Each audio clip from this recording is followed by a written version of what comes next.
Maxwell Chikumbutso, l'inventeur africain qui défie la science avec son énergie révolutionnaire.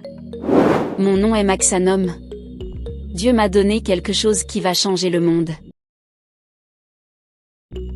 On lui a dit que c'était impossible. Les scientifiques ont ri. Les grandes entreprises l'ont ignoré. Il a même été menacé de mort. Mais Maxwell Chikumbutso, un Zimbabwéen ayant quitté l'école très tôt, a refusé de se taire. Il a osé rêver d'un avenir alimenté par une énergie propre. Un avenir où l'Afrique mène la révolution technologique. Aujourd'hui, il a dévoilé des inventions capables de bouleverser des industries entières.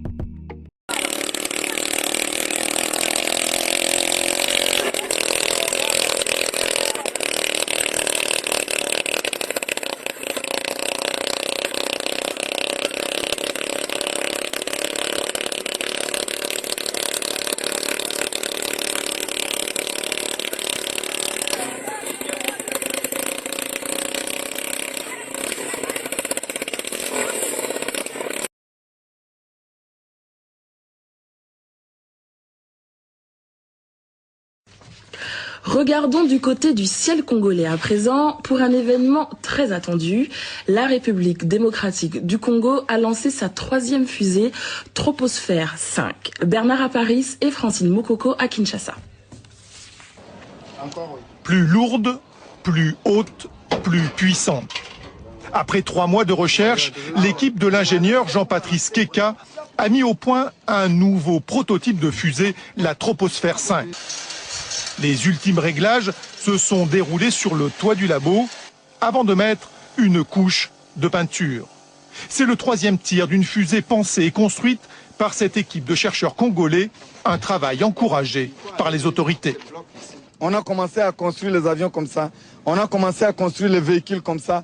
Tout commence par, n'est-ce pas, une petite aventure intellectuelle, une petite folie, un petit rêve, n'est-ce pas.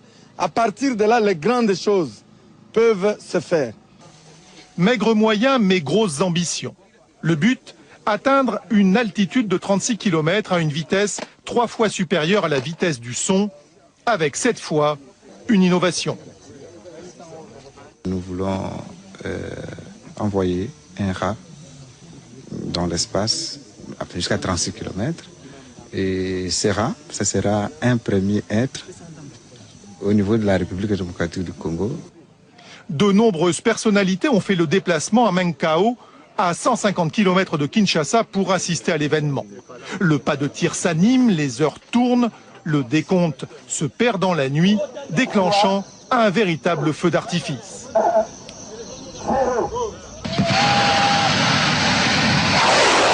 Troposphère 5 n'est pas parti dans la bonne direction, mais l'ingénieur n'en démord pas.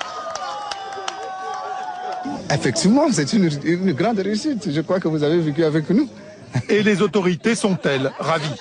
J'ai vu une boule de feu. Vous savez, c'est un petit pas que nous venons de réaliser, mais c'est un grand pas en termes de recherche scientifique en République démocratique du Congo, et j'en suis vraiment fier. D'autres projets sont à l'étude. Quant aux petits rongeurs sélectionnés pour ce vol, nous n'avons pour l'heure aucune nouvelle. Et pour la prochaine fois, l'équipe de chercheurs congolais n'exclut pas de mettre un satellite en orbite.